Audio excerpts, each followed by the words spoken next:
30 வெள்ளிக்காசுகள். இந்த வார்த்தைய எங்கேயோ கேட்ட மாதிரி இருக்குல்ல? கேட்ட உடனே மனசுல வர்றது துரோகம் இல்லையா? ஆனா இந்த சாதாரண வார்த்தைக்கு பின்னால ஒரு பெரிய ரொம்பவே சிக்கலான கதை இருக்கு. வாங்க, அத பத்தி தான் நாம இப்போ பார்க்க போறோம். ஆச்சரியமா இருக்குல்ல.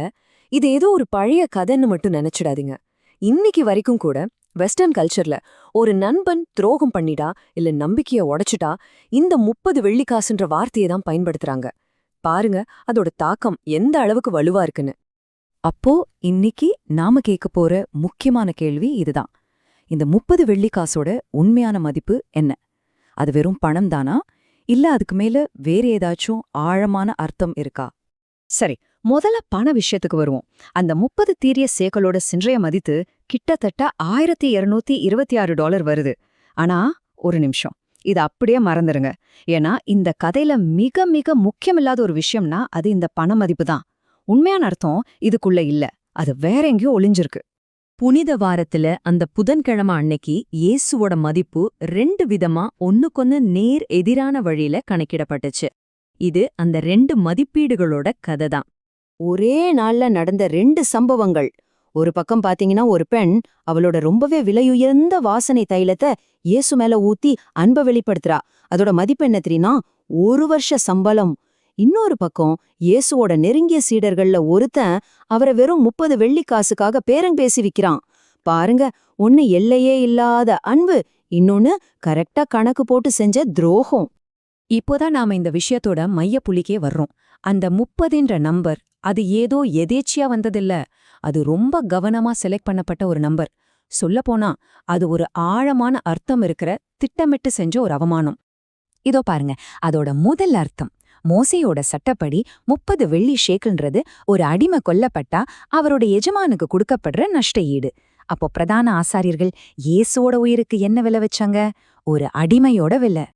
இது மட்டும் இல்லைங்க, கிட்டத்தட்ட 550 வருஷத்துக்கு முன்னாடியே சக்காரியா தீர்க்கதரிசி மூலமா இது சொல்லப்பட்டிருக்கு.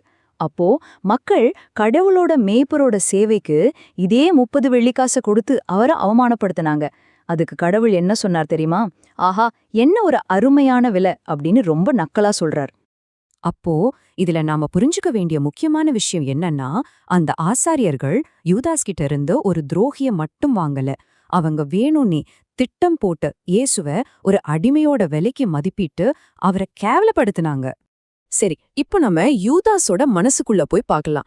ஒரு நெருங்கிய நண்பன், கூடவே இருந்த ஒரு சீடன், எப்படிங்க இவ்ளோ பெரிய துரோகம் செய்ய முடிஞ்சது? அவன் மனசுக்குள்ள அப்படி என்னதான் நடந்திருக்கும்? யூதாஸோட துரோகம்ன்றது ஒரே நாள்ல நடந்த ஒரு விஷயம் கிடையாது. அது பல நாளா, ஏன் பல மாசமா அவன் மனசுல வளர்ந்த ஒரு விஷச்செடி மாதிரி. அவன் சீடர்களோட பணப்பைய பாத்துக்கிட்டான், அதுல இருந்து திருடுனான். பணத்து மேல இருந்த அந்த சின்ன ஆசை கொஞ்சம் கொஞ்சமா வளர்ந்து கடைசியில இயேசு மேல இருந்த அன்பையே முழுசா சாப்பிட்டுடுச்சு. யூதாஸோட இந்த வீழ்ச்சி பண ஆசை எவ்ளோ பெரிய ஆபத்துன்னு சொல்றதுக்கு ஒரு சரியான உதாரணம்.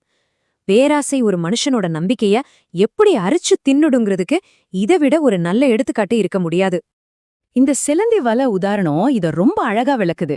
யூதாஸ் அந்த கடைசி துரோகம் மற்றும் பெரிய வலையில சிக்கிறதுக்கு முன்னாடியே சின்ன சின்ன பொய், சின்ன சின்ன திருடுன்னு அப்படிப்பட்ட நூலால பின்னப்பட்ட வலையில தான் அவன் மாட்டிக்கிட்டு இருந்தான். அவன் செஞ்ச ஒவ்வொரு தப்பும் அவனை இன்னும் இறுக்கமா கட்டி போட்டுச்சு. கடைசியில அந்த பாவமே அவனை முழுசா விழுங்கிடுச்சு. இங்க நாம ரொம்ப முக்கியமான ஒரு ஒப்பீட்ட பார்க்கணும். ஏன்னா அன்னிக்கு ராத்திரி இயேசுவை ஏமாத்துனது யூதாஸ் மட்டும் இல்ல, இன்னொரு சீடனும் அதே தப்ப செஞ்சான். யூதாஸ், பேதுரு 2 பேருமே இயேசுவை கைவிட்டாங்க. 2 பேருமே செஞ்ச தப்புக்கு வருத்தப்பட்டாங்க. ஆனா அவங்க அடுத்து என்ன செஞ்சாங்கன்றதுதான் அவங்களோட வாழ்க்கையே மாத்தி அமைச்சது. யூதாஸ் குற்ற உணர்ச்சியில மூழ்கி விரக்தில தற்கொலை பண்ணிக்கிட்டான். ஆனா பேதுரு, அவன் செஞ்ச தப்புக்காக மனசு உடைஞ்சு அழுதான், திருந்தினா, மன்னிப்பு கேட்டு இயேசு கிட்ட ஓடுனான். இதுதான் வெறும் வருத்தப்படுறதுக்கும் உண்மையா மனசு திருந்துறதுக்கும் உள்ள வித்தியாசம். இந்த ஒரு வரி அந்த 2 பேரோட விதியையும் பிரிச்ச முக்கியமான ஒரு விஷயத்த ரொம்ப பவர்ஃபுல்லா சொல்லுது. ஒருத்தன் பாவத்திலிருந்து இன்னும் தூரமா விலகி ஓடுனா, இன்னொருத்தன் மன்னிப்பை தேடி திரும்பி ஓடுனான். இப்போ இந்த கதையோட மிகப்பெரிய ரொம்ப ஆச்சரியமான ஒரு ட்விஸ்டுக்கு வரும். துரோகத்தோட அடையாளமா இருந்த அந்த 30 வெள்ளிக்காசு எப்படி மீட்போட ஒரு பகுதியா மாறுதுன்னு பாருங்க. இதுதான் அந்த ஆழமான ஒரு தியாலஜிக்கல் ட்விஸ்ட்.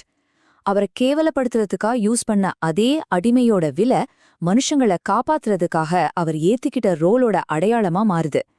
பாருங்க, அவங்க அவரை ஒரு அடிமையோட விலைக்கு வித்தாங்க. ஆனா அவரோ தானாவே ஒரு அடிமையோட உருவத்தை எடுத்து நம்மள பாவத்திலிருந்து விடுவிச்சாரு.